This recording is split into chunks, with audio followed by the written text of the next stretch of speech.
मतलब central institute of brackish water aquaculture Chennai में है, और central institute of fresh water aquaculture Bhubaneswar में है। उनका 10 दिन का 15 दिन का ट्रेनिंग रहता है।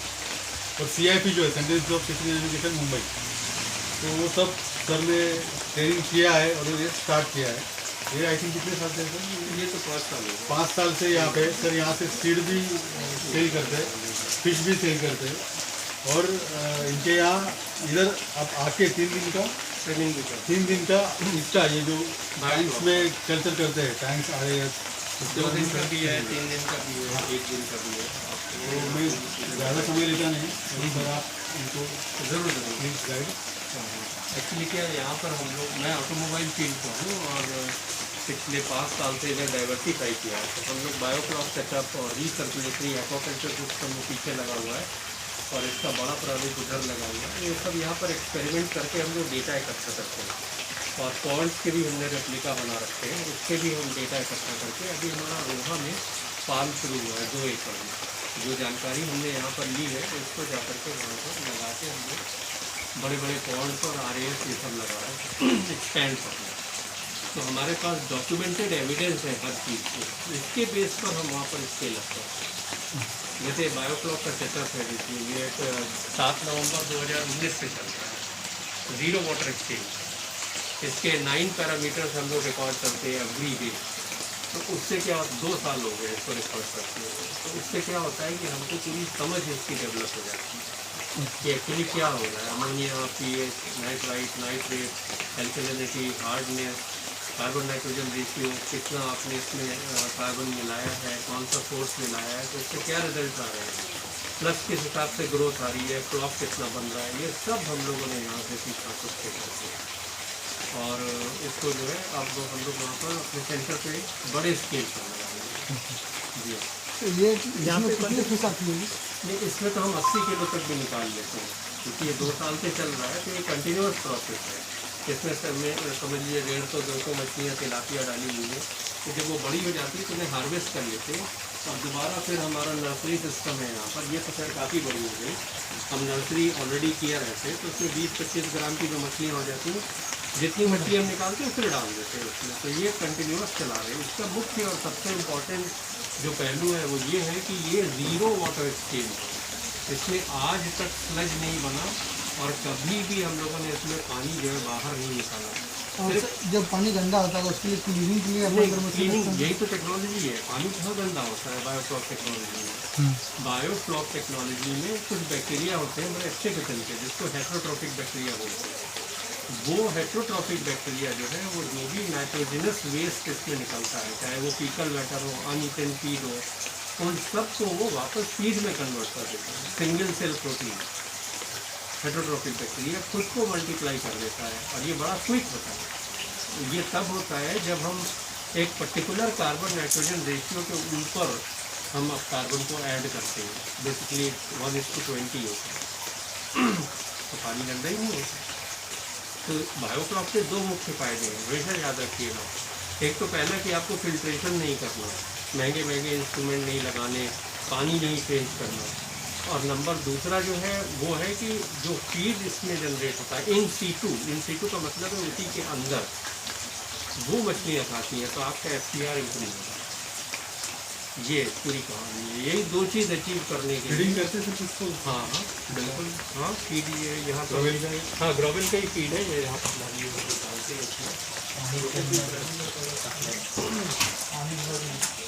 अलग अलग प्रोटीन के अलग अलग तरह के फीड हैं। जैसे ये 0.6 का है, तो बारीक है। हाँ बारीक है। ये और भी हैं, इनको आप इसमें डालेंगे। ये तो ठीक है, एयरलिफ्ट किया आपने? हाँ एयरलिफ्ट किया है जी। मैं तो कौन सा वो नहीं, एयरलिफ्ट ही है, देखिए सेंटर में एयरलिफ्ट। ये कौन है? ये हेड का कैसा मिला? 12 वाट। इतना हेड एयरलिफ्ट में कैसा है? इतना हेड एयरलिफ्ट में कैसा मिले से सोच रहा हूँ। नहीं वो पंप है, वो उन्होंने यहीं पर बना। ये कॉस्टली होते हैं।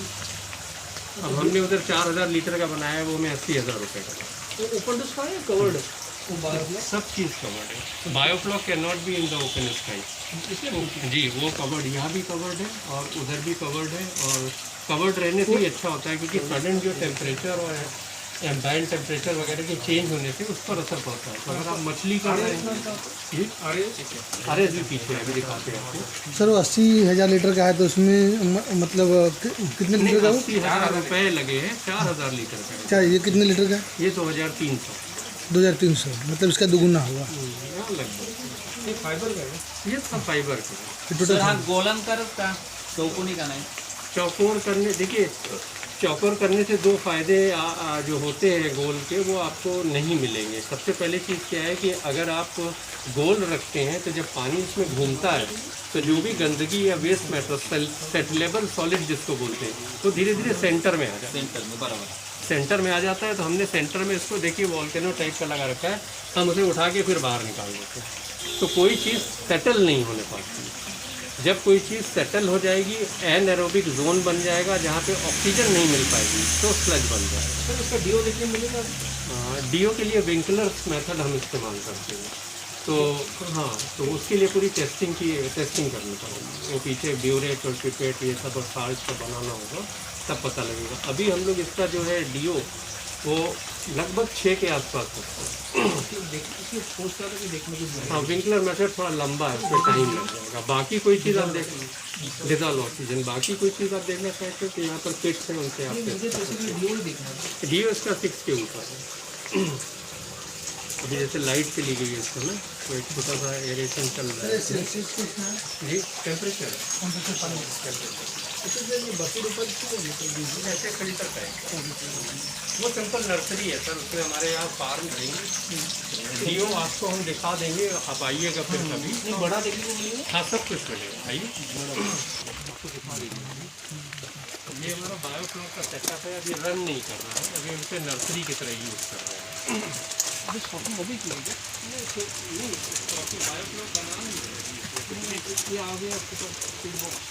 हमारे यहाँ से हर साल 3-4 महीने में कम से कम 10 से 12 लाख के बायोफ्लॉक के 2 सेटअप है। उसमें श्रिम्प्स करना है लो से लेने के लिए, लेकिन कोविड की वजह से ये सब रुका हुआ है। तो ये मतलब इसमें श्रिम्प्स की नर्सरी करेगी सर? नहीं, श्रिम्प्स का ग्रो आउट कल्चर किया जाएगा 90 डेज के लिए। तो सेटअप मतलब कितने 5 पीपीटी होना चाहिए। कुछ लोग कर रहे हैं, बहुत अच्छा कर रहे हैं। सर 90 डेज के लिए अगर आप कर रहे हो तो कितने क्या काउंट है? यहाँ पर 120 kg पर टैंक निकालने की संभावना है। 120 kg इन 12,000 लीटर, यानी कि 1 क्यूबिक मीटर में आप 10 kg पकड़ सकते हैं जी।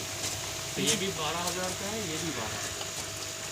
वहाँ पे एरेटर लग जाएगा, भी लगाया हमने, लगा के टेस्ट करते हैं।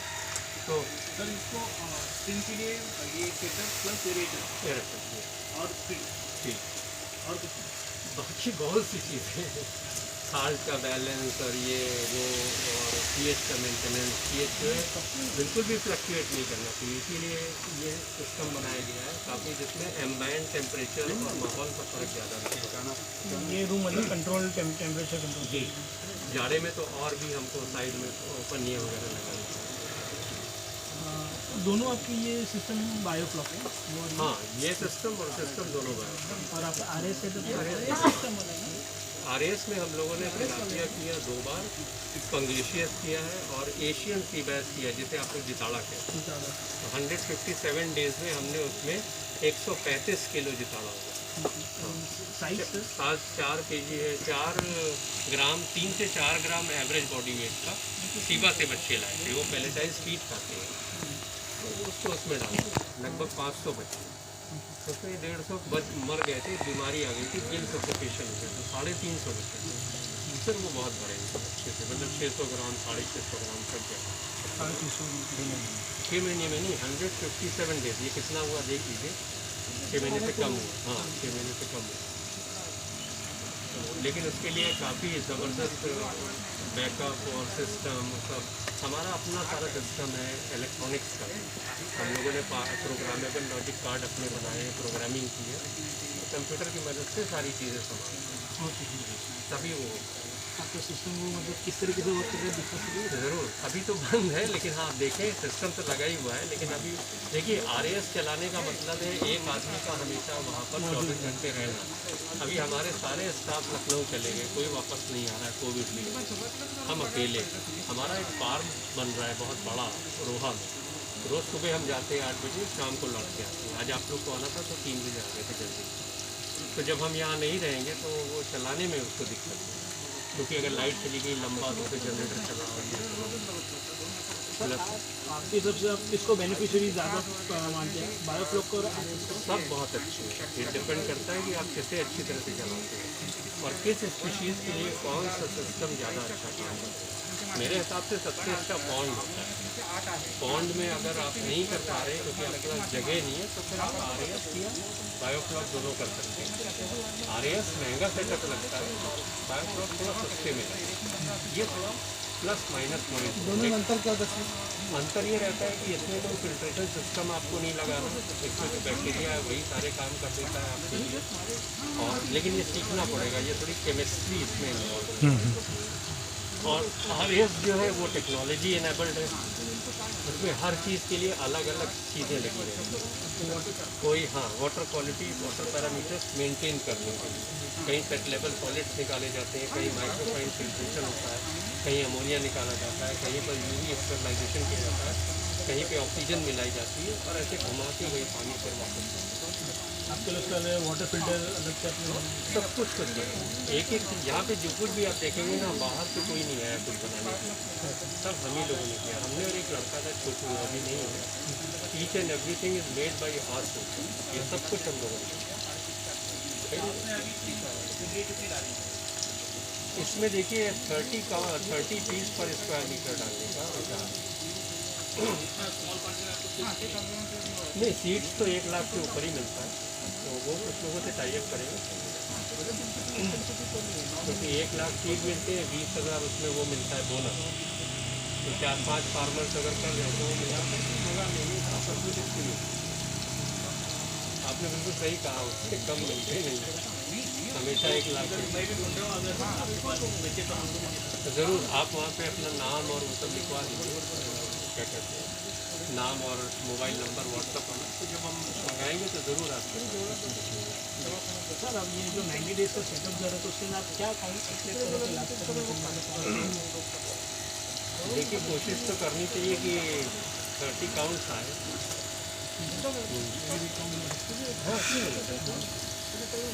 नहीं भी आता है तो पहले बार में देखेंगे क्या काउंट, फिर वी विल फाइन ट्यून और बड़ा करने की कोशिश करेंगे या डेज बढ़ाएंगे। ये देखिए ये सब लर्न करने के लिए, ये हम कोई वो हमारा ये वो नहीं है कि कमर्शियल सेटअप नहीं है। कमर्शियल सेटअप हमारा फार्म अलग है। वहाँ पे भी आपने बायोफ्लॉक लगाएंगे, लेकिन उसके पहले आरएस लगाना है। पॉन्ड हमारे हो गए 5 पॉन्ड थे, 4 पॉन्ड थे, चारों में स्टॉकिंग भी हो चुकी है, अभी हार्वेस्टिंग का टाइम है। पॉन्ड के लर्न करने के लिए यहाँ देखिए 5 पॉन्ड बने हैं। और इसी में सारी चीज़ें सीखी गई हैं। अभी 4 तो बंद हो गए, 1 चालू है। उसमें कम से कम 120 kg मछली है, उसमें इतने बड़े बड़े रूपचंदा हैं और 600-700 ग्राम की तिलापिया है। लेकिन उसमें एरेशन लगा है, वाटर सर्कुलेशन लगा है और फिल्ट्रेशन लगा है। यही चीज़ वहाँ भी लगी है। तो यहाँ से सीख के उधर तो वहाँ पे आप तिलापिया दे रहे हैं। तिलापिया, एशियन सी बैस, पंगास और काकू, यानी कि ये रूपचंदा। ECMCL में जिताड़ा, तो जिताड़ा का सीड मिलता है। जिताड़ा जो है कुमटा एक जगह है उत्तरा कन्नाडा में, वहाँ हैचरी है बहुत बड़ी, कुमटा में। वहाँ से मिलेगा, और लेकिन छोटी क्वांटिटी में नहीं मिलेगा। और वो बच्चे जो है सीड पे ट्यून्ड होते हैं, जिनको वीनिंग बोलते हैं। मतलब वो हैचरी के बच्चे हैं, सीपा से आते हैं, वहाँ पर वो लोग उनको धीरे धीरे बड़ा करते हैं। और चूँकि वो भक्षी मछली है, बहुत प्रेडेटर टाइप की है, और वो उसे मांस ही खाती है। अच्छा। और लाइव मछली को एम्बुश करके खाती है, लेकिन उसको फीड पे ले आते हैं वो। अच्छा। तो जब 3.5-4 इंच का वो हो जाता है तब वो फ्लोटिंग फीड बहुत अच्छा खाने लगता है। तो वो एक 68 रुपये का पड़ता है यहाँ से बनाने में, प्रोवाइडेड 68 रुपये।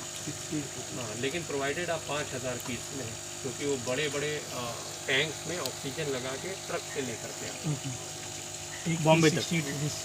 मतलब महाराष्ट्र में कहीं भी ये प्राइस है। एक्चुअली 500 किलोमीटर या 700 किलोमीटर तक का ये प्राइस है। And one time we need take 5000 minimum, नहीं तो उनको परवानेगा नहीं, या फिर कई लोग ले टाई अप कर ले एक साथ। हम उनसे हमारा वो हो गया, टाई अप हो गया है। हमारी बहुत जल्दी उनकी यहाँ पर डीलरशिप वाले हैं। अच्छा हाँ, तो फिर हम छोटे बच्चे यहाँ मंगा लेंगे, यहाँ बड़ा करके फिर लोगों को दे सकेंगे। बढ़िया तो सस्ता, बढ़िया तो ट्रांसपोर्टेशन कॉस्ट पूरी बचती है। करेक्ट। तो आप ऐसा बैग में हाँ, बैग में तो भर के यहाँ से भी जाता दे है सकते हैं हमारे आप। यहाँ। तो थोड़ा इकोनॉमिकल होगा वो। हाँ, कम से आधे में आएगा। 38, 30, 40 रुपीज़।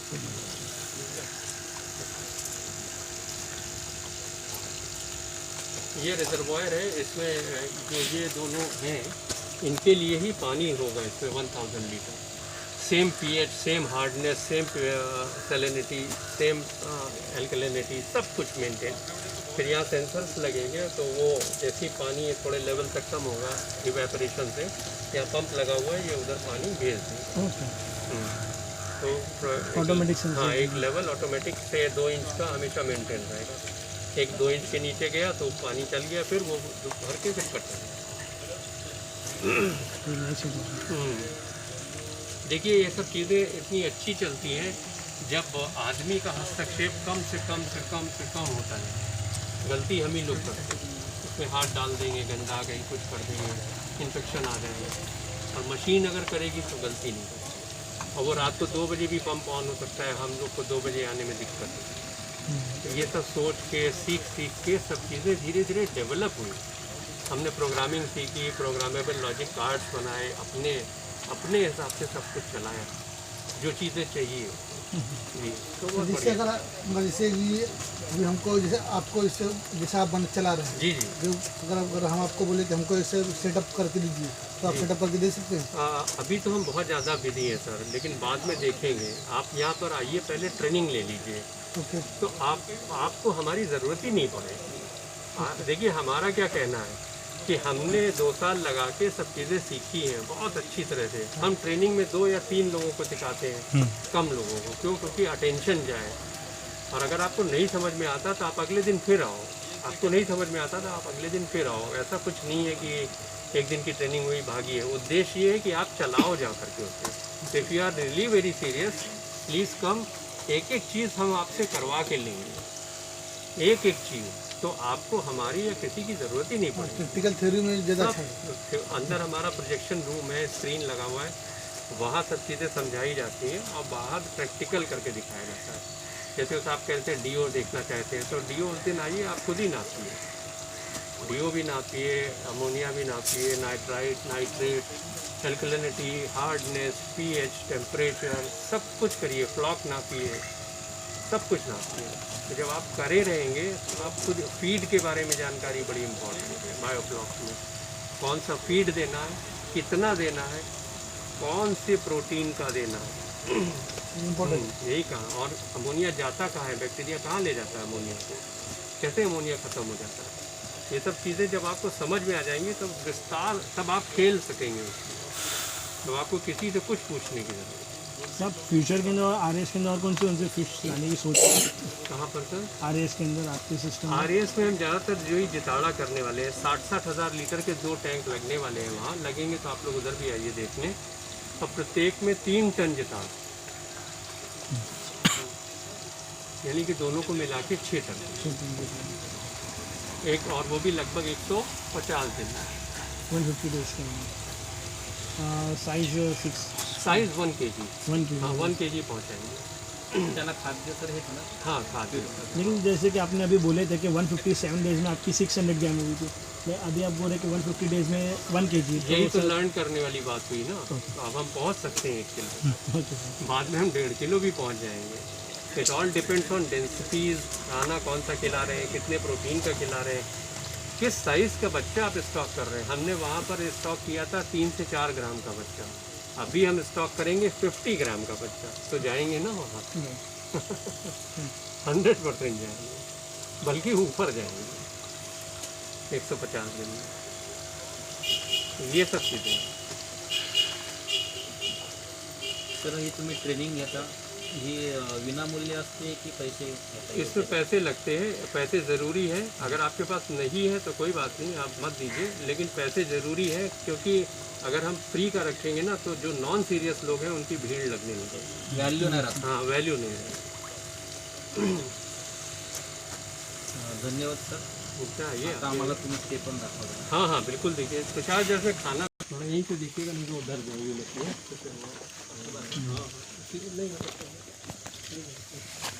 सगळेच जातील तर कसं होणार.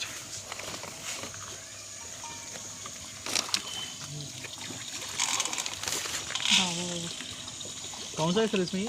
इसमें तिलापिया है और रूपचंदा है. इसमें 42 रूपचंदा है. वेरिंग साइज होगा इनका 800 से 800 ग्राम से करीब 1.25 किलो के आसपास और करीब 60 तिलापिया हैं. उनका वजन होगा करीब 600 से 700 ग्राम. ये स्टॉकिंग हुई है 28 फरवरी को. सर एक गिफ्ट डाला था आपने. नहीं गिफ्ट नहीं है. गिफ्ट के लिए what is performance about gift regarding of growing. बहुत अच्छा है. गिफ्ट का परफॉर्मेंस अगर आप 4 से 5 ग्राम पर मतलब एवरेज बॉडी वेट को स्टॉक करेंगे तो 8 महीने में 900 ग्राम की हो जाएगी. 8 महीने में. तो shall we consider within 3 months it's more than 500. No इतना नहीं है. 300 महीने में 500 नहीं होगा. 300. हाँ 300 हो सकता है. मॅनेजमेंट चांगलं. हम आपको एक चार्ट दिखा देते हैं हमारे अपने एक्सपीरियंस के आधार पर. ओरियोक्रोमिस निलोटिकस है उसकी खेती 240 दिन की ही होती है. तो जब आपके पास पहुंचता है वो तो 30 दिन का होता है. तो वो निकाल दीजिए तो 210 दिन की आपको करनी पड़ेगी. अच्छा साइकिल 214 डेज. हाँ उसके बाद आप जैसे आप अब कितना भी खाना खाएंगे तो आपका वजन नहीं बढ़ने वाला है ना.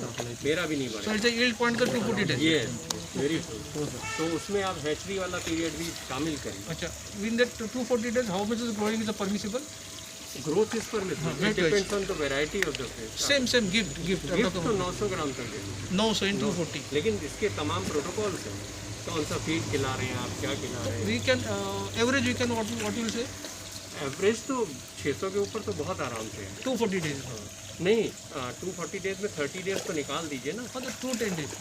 हाँ इसमें एक एक दिन लिखा हुआ है sir. We can say 7 months हाँ स्ट्रेट अवे. इधर एक चार्ट हमने बनाया है उसमें सारी चीज़ें लिखी हुई हैं. अभी हम आपको थोड़ा दिखाते हैं. हाँ कि क्या ग्रोथ होगी पर डे कितना बढ़ेगा कौन से प्रोटीन का खाना आप खिलाएंगे कितने दिन तक खिलाएंगे कितना % खिलाएंगे. ये सब हमने अपना निकाला. Recommended seed is RGC only. Recommended seed is क्योंकि आपको इस समय 18th जनरेशन की तिलापिया मिल जाएगी. 18th जनरेशन की क्योंकि वो 9th जनरेशन का लाया था उन्होंने 2011 में है ना थाईलैंड से. तो वो उसकी ब्रीडिंग कर करके और उस सब की टैगिंग कर करके हम जो लाए थे एक बार सैंपल के रूप में वो 16th जनरेशन की थी. अभी 18th आपके यहाँ जो हम लोग कल्चर बरादे सीड्स आपसे लेंगे गिफ्ट का आपके पास है गिफ्ट. नहीं गिफ्ट हम नहीं दे सकते. अच्छा आपने हमारे पास लाइसेंस ही नहीं है ना हम खरीद सकते हैं. उसके लिए पहले आपको स्टेट फिशरी डिपार्टमेंट में रजिस्ट्रेशन कराना पड़ेगा.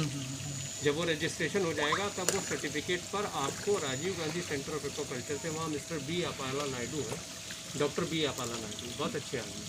उनसे पास आप जाएंगे तो आपको वहाँ से आपको खुद जाके लेना पड़ेगा. वो भेजते नहीं हैं. नहीं मैं थोड़ा टाइम सेव कर सीधा डायरेक्ट सब्जेक्ट पे आता हूँ.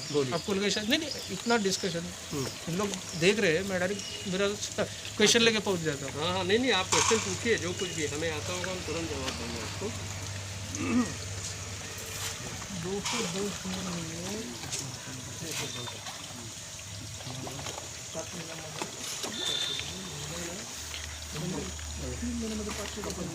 500 नाही तो विषय आहे सुरुवातीला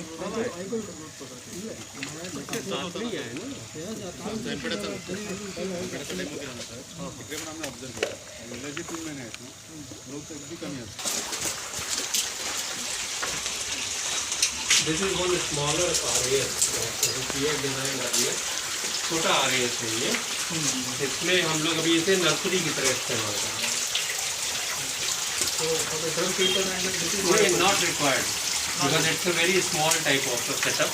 अभी भी आप देखेंगे इसमें पानी बिल्कुल साफ है. आपको मछलियाँ दिख रही हैं. Biofiltration and automatic this settler which removes the sludge. There is a solenoid valve attached there which opens automatically. No, downward. And it is controlled by microprocessor. And there are other things also which we have removed it because we are not doing the grow out culture right now. That is for grow out culture which we have designed and we are.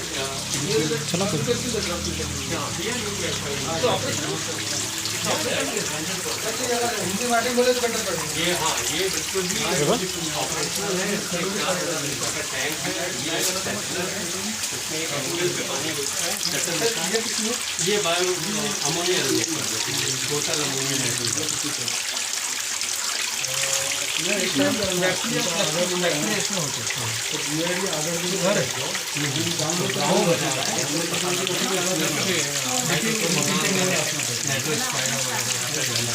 Sir जैसे कि आपने ये rectangle shape में बनाया है round shape में round shape नहीं होना चाहिए। हर आर्यन में टैंक राउंड आप यूज करेंगे कुछ फीचर। हाँ जो उसका मुख्य फीचर है ना राउंड का, उसके जो सेंटर में वेस्ट मटेरियल आसानी से निकल जाता है, इसमें नहीं निकल सकता। ये छोटा है इसलिए हम लोग मैनेज कर लेते हैं। तो इसमें कौन सी नर्सरी आप अपनी अभी हमने से पंगेशियस और कुछ ग्रास का भी संतान होता है, वहाँ पार निकलेंगे क्योंकि वहाँ हार्वेस्टिंग होने वाली है। तो फिर इनको ले जाकर काउंट आप वहाँ जाएंगे तो दिखेगा आपको। नहीं नहीं हम कुछ ट्रेनिंग नहीं करते, नर्सरी है। Selling feed from here.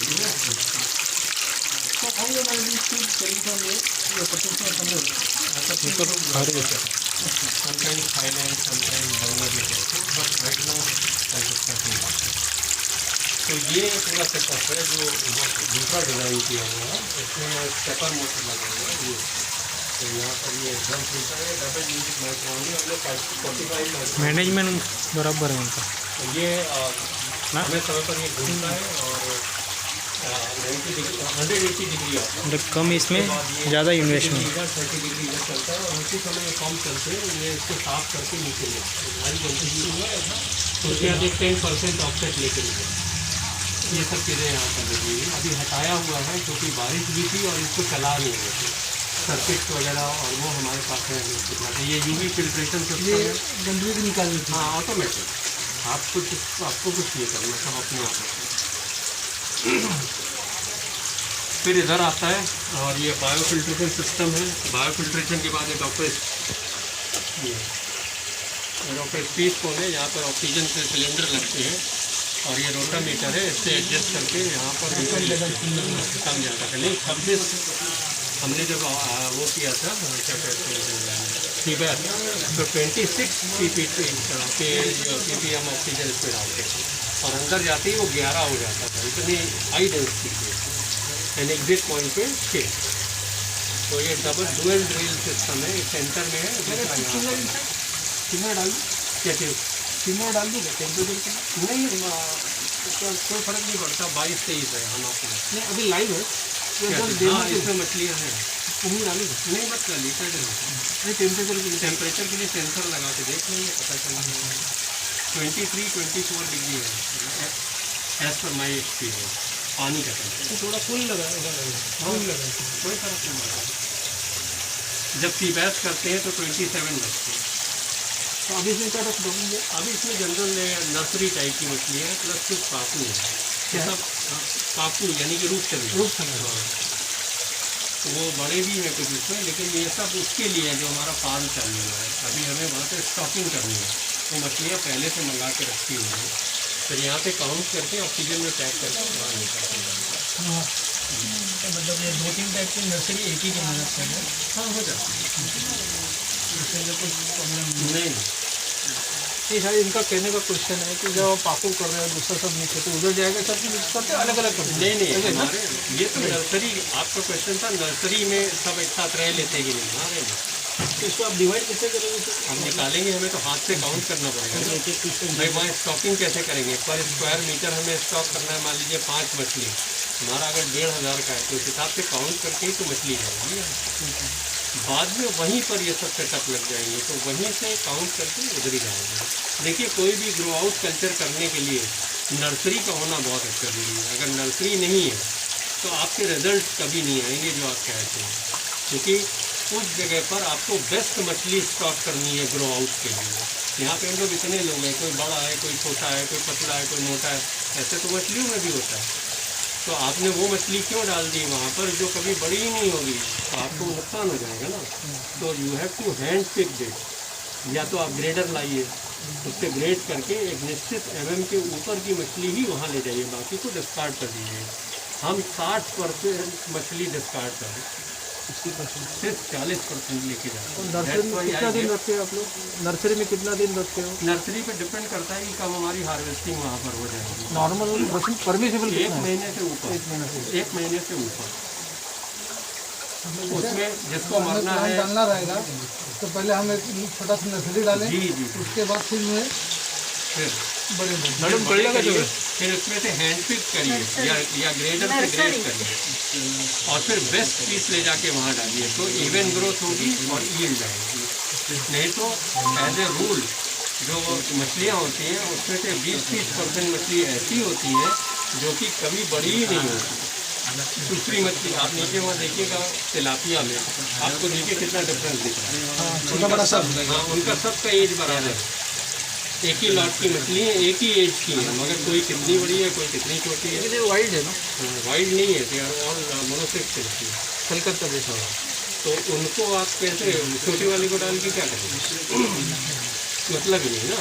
तो एक आप अपना रूल बना लीजिए कि साहब ये हो गई इतनी बड़ी है, अब हम 6 सेंटीमीटर वाली या 5 सेंटीमीटर वाली या 4 सेंटीमीटर वाली मछली ही वहाँ ले जाएंगे, तो उनसे छोटी वाली आप हटा देंगे।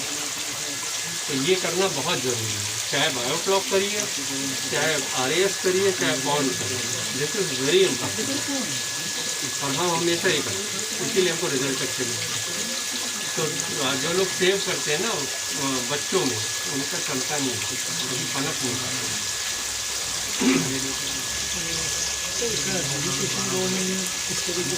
एक चेतन निवालकर साहब है, वो उनसे आप बात करेंगे अगर आप अलीबाग के इलाके में। जी सर, मेरा करजत के अंदर ही है। हाँ हाँ, तो वो चेतन निवालकर यहाँ अलीबाग में बैठते हैं, अलीबाग फिशरी के बारे में। उनका नंबर आप ले लीजिएगा, तुषार दे दीजिएगा, तो आप उनको फ़ोन करिए, बड़े भले आदमी हैं, वो आपका करते हैं।